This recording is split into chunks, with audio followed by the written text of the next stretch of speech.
Bonjour, bonjour à tous. Merci d'être là si nombreux pour les algues vertes. Je suis Danielle Macafray, directrice des rédactions de Science et Vie, donc journaliste scientifique et océanographe de formation. Et j'ai la grande joie d'accueillir Philippe Potin, qui est directeur de recherche au CNRS, biologiste marin, grand spécialiste des algues et qui arrive de Roscoff. Et Jérémy Lucas, entrepreneur qui a créé une formidable boîte Paradoxal Surfboards. Je ne dévoile pas à partir de quoi il a fait le surfboard, mais vous allez vite comprendre.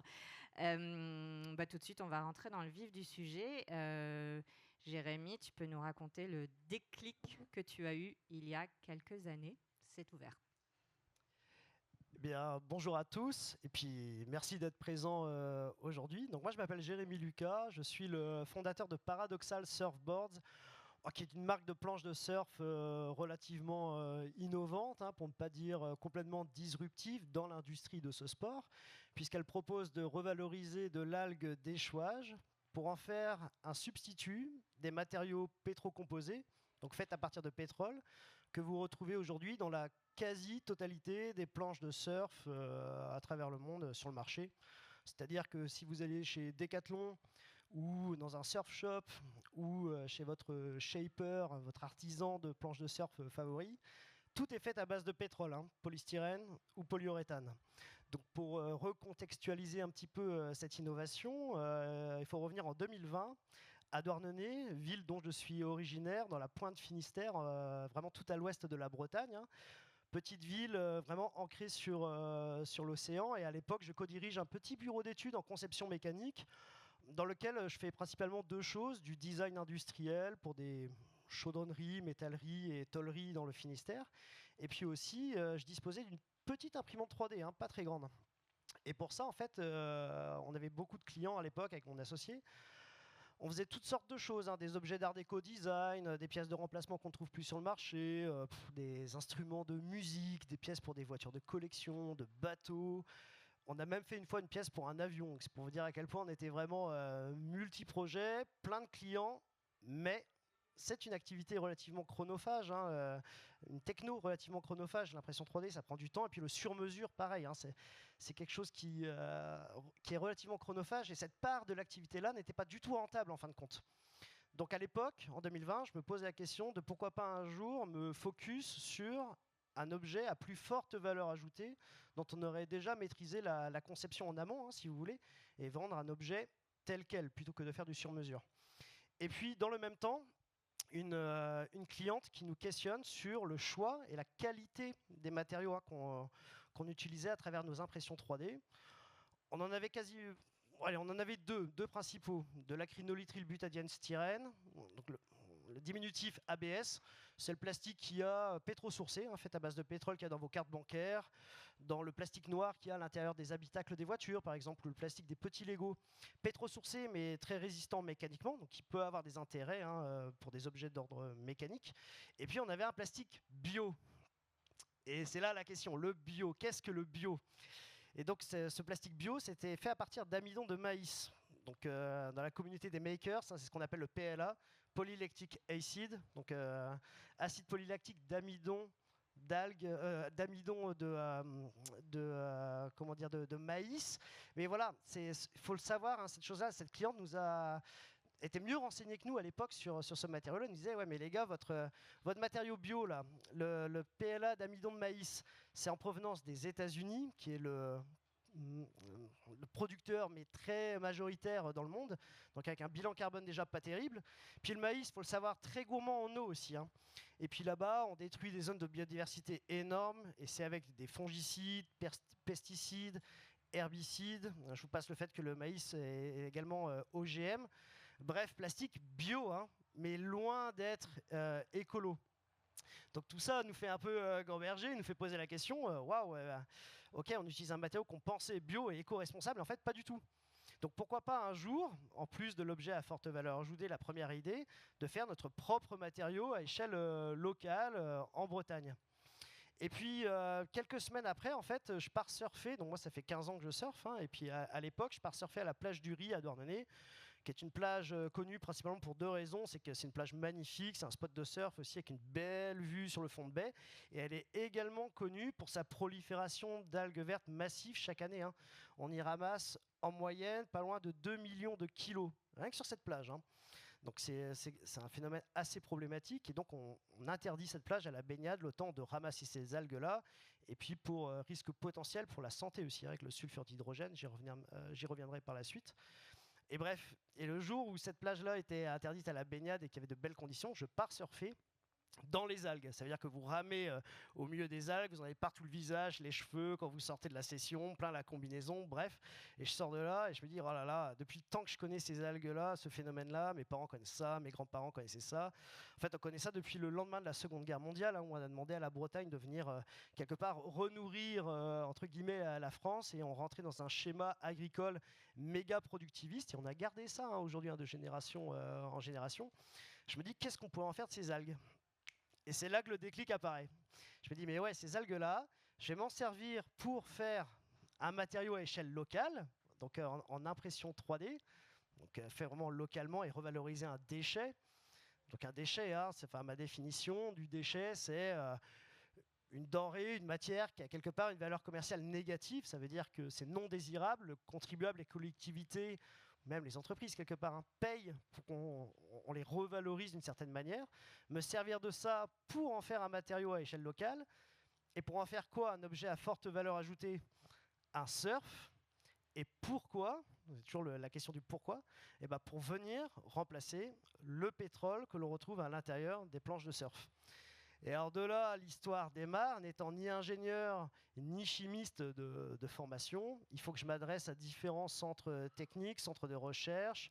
Ça passe par le CNRS, dont Philippe fait partie aussi, le Centre d'études et de valorisation des algues, et avoir connaissance de l'existant. Donc ça passe de la recherche quasi fondamentale des algues à la recherche technologique et les applications qu'on peut en faire. Et de là naît tout un tissu d'échanges et de discours avec les scientifiques et les personnes qui savent qu'est-ce qu'on peut en faire. Alors justement, Philippe Potin, est-ce que vous pouvez nous dire ce que c'est que cette algue verte? De quoi on parle précisément? Alors, ces algues vertes, vous pouvez les voir, c'est quand même des belles choses, hein. Donc ici, c'est une culture de laitue de mer qui peut être donc consommée donc, au niveau alimentaire. C'est les algues qui sont consommées en Asie depuis très longtemps et ça fait partie donc, des végétaux les plus anciens sur Terre.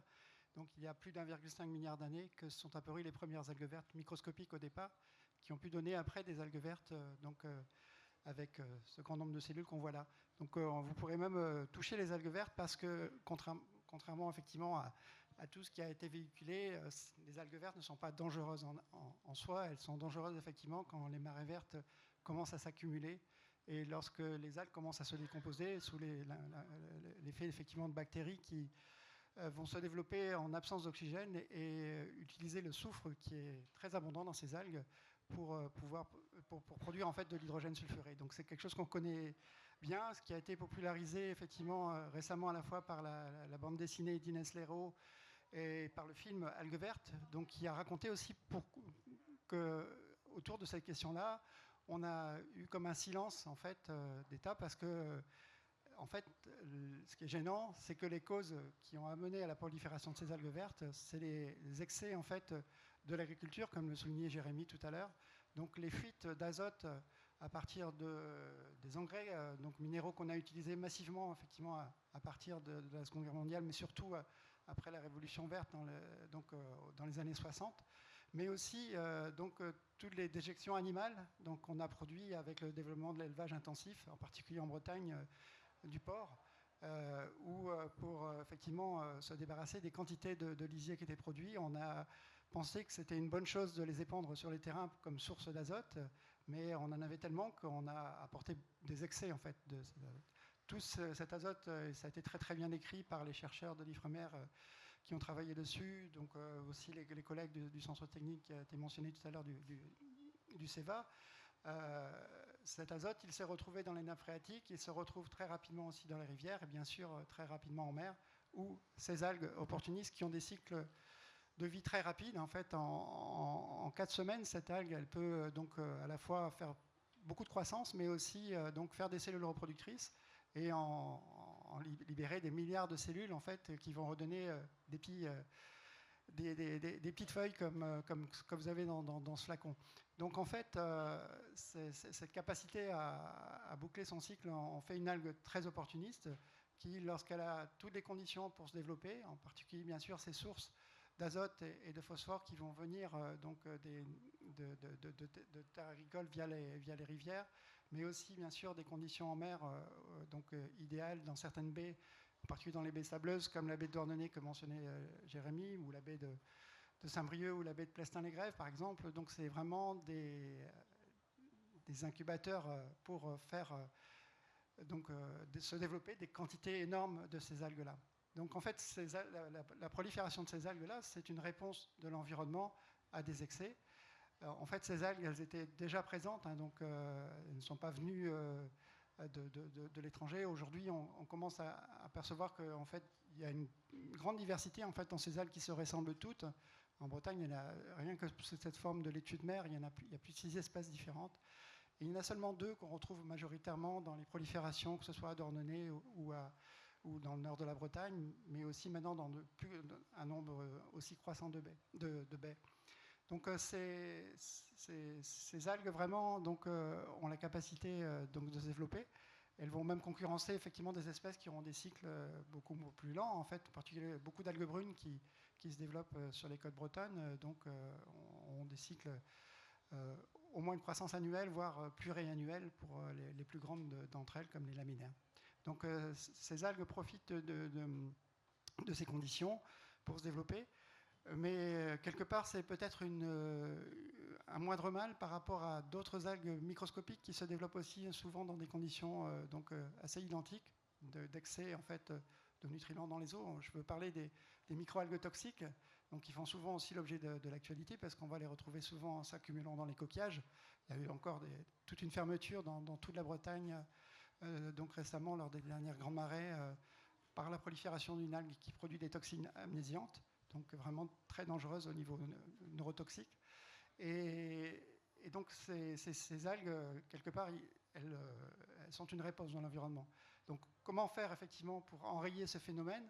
Donc ça a été clairement établi que si on veut enrayer ce phénomène de prolifération, il faudrait diminuer drastiquement donc, les sources d'azote, moins de phosphore, parce qu'aujourd'hui le phosphore n'est plus l'élément limitant en fait, pour la croissance de ces algues, mais c'est vraiment l'azote, dans les cours d'eau. Donc c'est ce qui a été fait dans l'ensemble des plans algues vertes qui ont été mis en place en essayant d'aider les agriculteurs à avoir des pratiques qui entraîneraient beaucoup moins de fuite d'azote.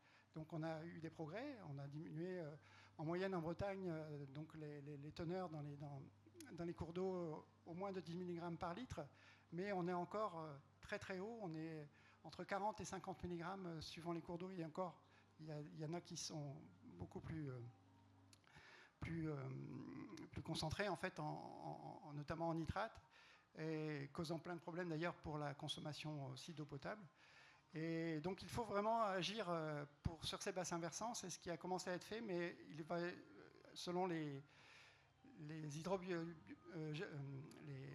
hydrogéologues qui travaillent notamment à l'université de Rennes, il faudra encore plusieurs décennies en fait, avant que les quantités d'azote qui se sont accumulées dans les nappes et qui sont progressivement, qui se retrouvent progressivement dans les rivières, amènent à diminuer de manière suffisante en fait dans certaines baies la prolifération.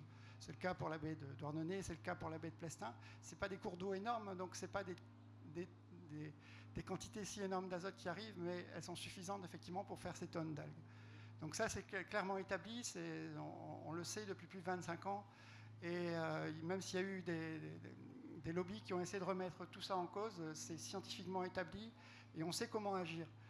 Mais en attendant, moi ça fait 25 ans qu'en tant que scientifique, et même plus, je me rajeunis en fait en disant 25 ans que j'entends parler des algues vertes. J'ai commencé en fait mes études de master d'aujourd'hui avec des problématiques de prolifération d'algues vertes dans la rade de Brest.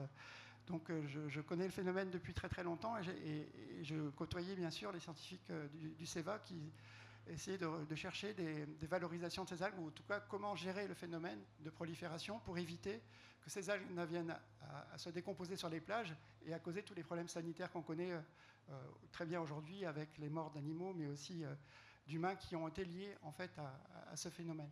Donc en fait, la valorisation, c'est quelque part retirer ces algues qui peuvent devenir dangereuses du milieu pour éviter normalement que ce qu'elles ont concentré, en particulier bien sûr l'azote et le phosphore qui ont contribué à la prolifération, mais pas seulement, ne soient pas remis dans le système. Or, beaucoup de solutions qui ont été explorées, notamment des épandages sur les terres directes ou même des phénomènes de compostage, ont amené à avoir beaucoup de fuites au niveau des systèmes, causer beaucoup de problèmes aussi au niveau de la gestion de ces centres-là. On coûtait beaucoup aussi à des collectivités. Et j'y reviendrai tout à l'heure parce que pour l'avenir, en fait, valoriser ces algues dans des produits qui seraient plutôt à la fois bien sûr intéressants pour changer notre modèle agricole. Et ça, c'est le cas aujourd'hui. Il y a des entreprises comme le groupe Olmix, par exemple, qui se sont engagées depuis plus de 20 ans dans cette direction. En fait, générer ces produits, c'est aussi avoir des coproduits. Et ces coproduits, ils intéressent des entreprises naissantes comme celle de Jérémy ou d'autres. Et donc, elles pourraient apporter des solutions. Je vais laisser justement Jérémy en parler un peu plus. Et je reviendrai sur ces questions-là tout à l'heure. Ouais, merci. Donc oui, Jérémy, peut-être on peut voir ce que devient cette algue grâce à toi. Mais oui, merci Philippe pour cette transition avec Olmix. Et puis je rappelle aussi quand même que Paradoxal Surfboards, ça n'agit ni sur le volet préventif ni curatif des algues. C'est-à-dire que on n'est pas là pour prévenir de la prolifération d'algues vertes. Moi, j'ai pas de copains à la Fédération nationale et syndicale des exploitants agricoles, ni aucun politique. C'est complètement apolitique comme sujet, ni même curatif aussi. Moi, je me lève pas le matin pour aller nettoyer les plages de ces algues par mégatonne. En revanche, on s'adresse à des entreprises comme Olmix qui, elles, le font. Du moins en partie, parce qu'on ramasse en moyenne, si vous prenez les chiffres des collectivités qui ont tendance à voir les chiffres à la baisse et les chiffres des associations comme Halte aux Marées Vertes ou Eau et Rivières, faites une moyenne de ça, on ramasse environ 50 millions de kilos d'algues vertes chaque année, rien qu'en Bretagne.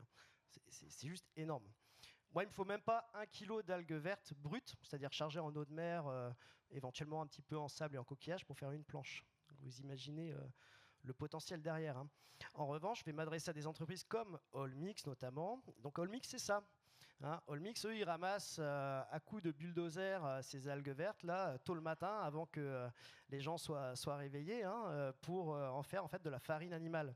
Donc ils viennent désarmer les algues, on appelle ça, c'est-à-dire qu'ils viennent retirer l'eau de mer, le sable, les éventuels coquillages. Je dis les choses de manière très triviale, et puis c'est déshydraté, ramené à une granulométrie très très fine. Vous pourrez d'ailleurs, je ne sais pas si vous avez vu là, en ouvrant le bocal, c'est hyper fin, comparable à de la farine. Et ils en font de la farine animale. Donc ça, pour moi, si vous voulez, c'est un peu une source de matières premières assez intéressante, parce que quand je suis arrivé chez eux la première fois et que je leur ai demandé une vingtaine de kilos d'algues vertes déshydratées comme ça, et que je leur ai demandé combien est-ce que je vous dois, ils se sont marrés. Ils m'ont dit il y en a pour plus cher de contenant que de contenu, tellement que les quantités sont astronomiques. Eux, ils sont basés à Bréant, dans le centre Bretagne. C'est pour pouvoir centraliser les algues de la côte nord, ouest et sud. Bref, et ces algues vertes, qu'est-ce qu'on en fait? Donc aujourd'hui, d'un point de vue vraiment technique, quand je me suis adressé au CEVA, le Centre d'études et de valorisation des algues dont tu parlais aussi, Philippe, je leur ai demandé si techniquement on pourrait faire un plastique sans pétrole, un plastique d'amidon d'algues vertes. Et ils m'ont dit que techniquement on savait le faire, mais que économiquement et écologiquement parlant, c'était un non-sens de le faire. Ça veut dire qu'aujourd'hui, c'est pas parce que techniquement on sait faire un produit issu du bio. Donc ça fait un petit rappel à l'amidon de maïs dont je vous parlais tout à l'heure, qu'on va le faire et que ça fait sens. Surtout moi pour les quantités que je traite, c'est-à-dire 1 kg d'algues brutes, donc comprenez à peu près 400 grammes d'algues déshydratées pour faire une planche. On ne va pas faire bouger toute une industrie pour amener à ce matériau-là. Donc il fallait trouver une astuce. Donc aujourd'hui, ce qu'on a trouvé, par exemple avec juste cette entreprise, Olmix, c'est qu'on arrive à combiner ça avec un matériau fait à base de pétrole. Et là, vous allez me dire, ça c'est paradoxal quand même, parce qu'on cherche à se substituer du pétrole polystyrène qui provient de Chine ou des États-Unis. Mais on a trouvé une astuce. c'est qu'en fait, ce que vous voyez ici, en fait, c'est un polyéthylène haute masse, c'est du Dynéma. C'est du cordage, d'aubanage de bateaux, il y en a même probablement ici sur les péniches. Ça, en fait, c'est récupéré auprès d'entreprises qu'il y a du côté de chez moi, à Concarneau ou Port-la-Forêt, qui fabriquent des bateaux de course au large. Hein. Et quand ces bateaux ils reviennent en fait chez Merconcept, chez CDK Technologies pour démantèlement, analyse, réparation, tout ce qui est cordage, c'est déclassé si vous voulez. Tout ça c'est du one shot, ça ne sert qu'une seule fois. On s'en resserre pas pour faire de la course au large. Et c'est mis dans les bennes pour recyclage. Donc nous, ce qu'on en fait en fait de ça, c'est qu'on vient le réutiliser, on le passe dans un premier temps dans une déchiqueteuse, puis une broyeuse. On ne fait pas ça en Europe de l'Est, hein, on fait ça à échelle locale. Hein, c'est assez simple. Et on vient chauffer, broyer et mélanger les deux, chauffer et extruder, et on en fait du fil à impression 3D. Alors, j'ai pas le fil d'algues vertes avec moi, mais ça ressemble à ça, hein, du fil d'impression 3D. Donc, pour ceux qui ne savent pas comment ça marche, une imprimante 3D, grosso modo, c'est du fil, comme je viens de vous montrer, que vous mettez dans une buse qui vient chauffer ce matériau et qui se déplace sur 2 axes, X, Y, avec un petit plateau qui descend en Z, la 3e dimension, 3D, et ça vient constituer en fait l'objet volumétrique que vous avez paramétré au préalable par ordinateur. Donc ça, aujourd'hui, on sait très bien le faire. Et c'est ce qui constitue, par exemple, à défaut d'avoir pu ramener une planche de surf dans le train, ce qui n'était pas possible, j'ai ramené au moins une dérive. Ça, à l'intérieur de cette dérive-là, vous avez un mélange d'algues vertes et de Dynéma qui ont été imprimés en 3D et stratifiés, donc c'est-à-dire on vient poser la fibre de carbone par-dessus, qui elle aussi vient de chutes de bateaux de course au large qui ont été cassés, par exemple. Donc on travaille avec des entreprises bretonnes qui viennent revaloriser ce carbone recyclé. Après, un autre sujet, je sais qu'on est là pour parler des algues vertes, mais aussi l'algue de Sargasse, qui est assez importante aussi, Martinique, Guadeloupe. Vous connaissez peut-être ce phénomène-là, c'est bien plus amplifié qu'en Bretagne encore. Il n'y a pas les mêmes moyens qu'en métropole pour piloter le projet. Néanmoins, le sujet existe et mérite quand même un coup de projecteur. Là-bas, si vous voulez, il y a des associations qui installent des filets carrément en mer pour éviter que les algues arrivent sur le rivage et ne viennent s'entasser, s'empiler les unes par-dessus les autres. Et comme Philippe disait tout à l'heure, les couches inférieures privées d'oxygène rentrent en état de putréfaction, commencent à pourrir, deviennent un peu blanchâtres et dégagent ce gaz effectivement qui est avéré dangereux pour la santé. Le sulfure d'hydrogène, ou l'hydrogène sulfuré. Je ne sais jamais dans quel sens il faut le dire. Donc pour ça, ils ont trouvé... On va demander à Philippe. Hydrogène sulfuré, voilà. On revient à la science. Et donc les associations là-bas sur place installent des filets au large pour que les algues s'agglutinent, si vous voulez, et restent fraîches, entre guillemets, qu'elles ne peuvent pas pourrir, restent toujours dans l'eau de mer. Ils ramassent ça avec un bateau qui s'appelle le Sargator. Pour dire, ils ramassent les algues, c'est mis sur un tapis, ramené sur le rivage. Sur place, c'est séché et déshydraté. Et puis là-bas, même malgré que le fait que la Martinique, Guadeloupe soit loin, ce soit donc des îles françaises, et quand les bateaux là-bas viennent faire des livraisons de mobilier, de vêtements, peu importe, les bateaux ne repartent pas à vide. Ils repartent aussi avec des denrées locales, type fruits, légumes, et notamment ces algues de sargasse séchées. Et une entreprise à Saint-Malo, donc en Bretagne, propose en fait de venir revaloriser ces algues de sargasse sous forme de bioplastique. Alors je vais essayer de dire les choses de manière assez simple. L'algue, elle est stressée, ça veut dire qu'on vient la mettre sous condition de privation de lumière ou de température. Elle va vouloir se protéger et dégager son sucre, son amidon, qui est isolé et fermenté pendant une quinzaine de jours. On va obtenir un acide lactique qui est polymérisé par la suite et on obtient un acide polylactique, donc un plastique d'algues de sargasse. Plastique, c'est pas forcément pétrole, c'est polymérisation d'un monomère polystyrène. Vous allez polymériser un monomère qui s'appelle le styrène, vous obtenez un polystyrène par exemple. Donc ça, tout simplement, je l'achète chez eux, chez Algopac. Le travail après que moi j'ai fait en laboratoire, c'est de le transformer en fil. Ce fil-là, on le met dans une imprimante 3D qui vient imprimer. Alors là, vous avez un tout petit bout de l'intérieur d'un surf, mais je vous invite à aller voir sur Internet, sur LinkedIn, sur Instagram, à quoi ça ressemble les planches de surf. Structure alvéolaire, inspirée du biomimétisme et d'une algue, enfin d'une diatomée à l'échelle nanométrique. Ouais, je vous invite à aller voir ça. Et grosso modo, on vient en fait remplacer le polystyrène, le polyuréthane par ces algues d'échouage. Et on a un dernier matériau sur lequel on travaille actuellement avec une autre société, cette fois-ci pas bretonne, mais dans le sud de la France, Eranova. Et là, on est sur une combinaison non plus d'un polyéthylène, mais d'un polypropylène, combiné à de l'algue verte aussi, Alors, on est parvenu à faire du fil d'impression 3D et on sait imprimer en 3D à partir de cette combinaison de matériaux. Ça ne correspond pas aux propriétés mécaniques, élastiques et thermiques souhaitées pour faire des planches de surf, mais on peut très bien en faire autre chose. Hein. C'est-à-dire que si ça marche pour une planche de surf, on pourrait très bien, admettons, à partir de ce matériau, faire, je ne sais pas moi, un paddle, un kayak, une planche à voile. Peu importe, en fin de compte, les possibilités sont énormes. C'est juste l'impression 3D avec les matériaux algo-sourcés, c'est une goutte d'eau quelque part dans l'océan d'innovation qui se propose à nous aujourd'hui. Et il y a encore de très belles choses à faire sur ce sujet. Effectivement, ce matin, il y avait Elena Martinez sur la grande scène qui parlait de son entreprise SOS Biotech qui récupère donc les sargasses et aussi qui font beaucoup de sous-produits grâce à ça. Mais on va revenir à nos algues vertes dans le temps qui nous reste, Philippe Potin, pour dire quelles sont les recherches aujourd'hui, où on en est où alors on va conclure là-dessus. Non, plutôt que de parler de recherche, en fait, je voudrais justement insister sur le fait que ce qui est aujourd'hui important à travers tous ces matériaux qui sont conçus, c'est de retirer du carbone en fait qui a été fixé naturellement par ces algues proliférantes en fait, que ce soit les algues vertes ou la sargasse, c'est du carbone qui en fait a été fixé à partir du carbone dissous dans les océans par ces algues, donc qui ont effectivement bénéficié de conditions où elles sont devenues proliférantes. Mais il ne faut absolument pas que ce carbone, effectivement, se retrouve en décomposition pour émettre de nouveau du CO2. Donc, quelque part, aujourd'hui, pour moi, l'avenir, c'est vraiment aussi d'aller vers des matériaux issus de ces algues. Et sur l'argument, en fait, qui est opposé en disant, mais en fait, valoriser ces algues-là, c'est en fait maintenir ces sources de pollution qui font que ces algues, on en a besoin et on en aura besoin pour faire des matériaux éventuellement plus vertueux demain. Il se trouve que, justement, Jérémy parlait de Aeranova. Aeranova donc, met en place des systèmes de culture en fait, de ces algues pour avoir des biomasses plus importantes. Donc, ils vont utiliser exactement des mêmes systèmes qui sont utilisés pour faire des algues alimentaires pour pouvoir effectivement alimenter demain aussi des sources d'approvisionnement en matériaux. Donc, si notamment on arrivait à enrayer les marées vertes. Mais comme je le disais tout à l'heure, si on en a encore pour des décennies, aujourd'hui, il est important d'aller vers des matériaux. Et les matériaux, c'est éventuellement des matériaux de ce type, hein, comme l'acide polylactique qui peut être produit à partir des sucres qui sont dans ces algues. Mais il y a aussi simplement des matières beaucoup plus moins raffinées, en fait, qui peuvent aussi rentrer dans des matériaux, par exemple d'isolation. Donc, on a aujourd'hui plusieurs startups qui sont en cours de création, en fait, pour exploiter en fait, ces matières-là.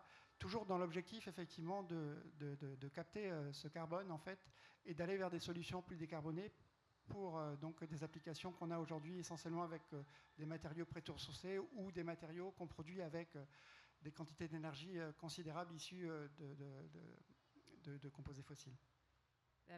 Merci beaucoup à tous les deux. Merci à la Bretagne d'être venue en force sur les quais de Seine. Et merci à vous d'être aussi nombreux pour cette question scientifique. Et on va laisser le stage là, puisque nous sommes à la fin de cette intervention.